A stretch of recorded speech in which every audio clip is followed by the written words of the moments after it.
የ$500 ቦንድ ገዝቻለሁ ራሴ ማለት ነው እንደ ኢትዮጵያ ጓደኞቻችንን በማስተባበር በተለያየ ጊዜ ቦንድ የመግዛት አድርገናል በዶላር ማለት ነው ሁላችንም ኢትዮጵያን በአራቱም አቅጣጫ የምንገኝ ተረባርበን የሰራነው የራሳችን ለልጅ ልጆቻችን የምናወርሰው ትልቁ ፕሮጀክታችን ትልቁ ሀብታችን የህዳሴ ግድቡ ነውና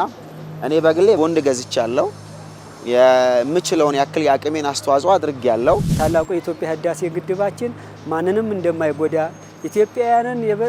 የበለጠ የሚያቀራርብ አገራችንን ከድህነት የሚያወጣ ተግባር በመሆኑ ይሄንን በማስተዋወቅ ኮንትሪቢዩት እያደረኩ እገኛለሁ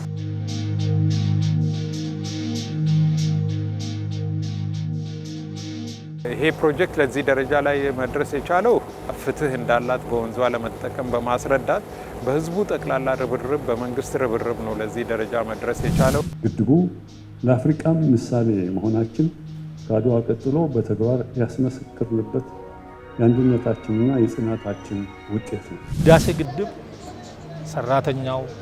ገበሬው ነጋዴው ሁሉም ኢትዮጵያዊ ተረባርቦ በተለይ ሰራተኛው ደሞዜ አነስተኛ ነው ብሎ ህዳሴ ግድብን ከመደገፍ ወደ ኋላ ያለበት ጊዜ የለም ግድቡ ያለ ውጭ ብድርና እርዳታ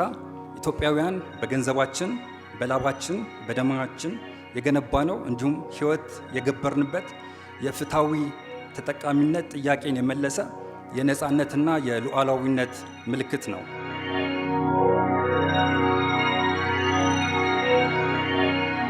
የታላቁ ህዳሴ ግድብ የመሰረተ ድንጋይ ከተጣለ ጀምሮ ከሁሉም የህብረተሰብ ክፍል 23.8 ቢሊዮን ብር በላይ ተሰብስቦ ለግድቡ ግንባታ ውሏል ሁሉም ትልቅ ትንሽ ሳይባል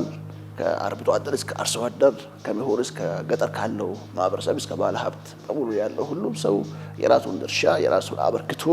ህዳሴ ላይ አሻራ አለው ስለዚህ የአንድነት የኔ የምል የኛ የምል ትልቅ ፕሮጀክት ሰዎች በጉባ ወረዳ ላይ በአባይ ወንዝ ላይ አሻራቸውን ያሳረፉበት ትልቅ ሜጋ ፕሮጀክት ነው በኢትዮጵያውያን ታስቦ በኢትዮጵያውያን ሀብት ብቻ የተገነባው የህዳሴ ግድብ ለኛ ለኢትዮጵያውያን ኩራት ለመላው አፍሪካ ደግሞ የምሳሌነት ምልክት ነው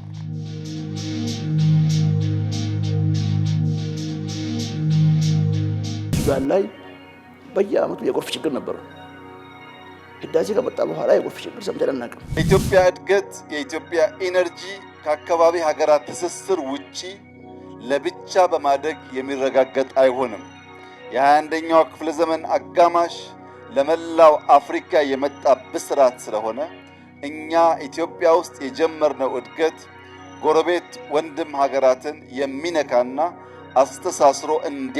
እንድናድግ የሚያደርግ መሆን ይኖርበታል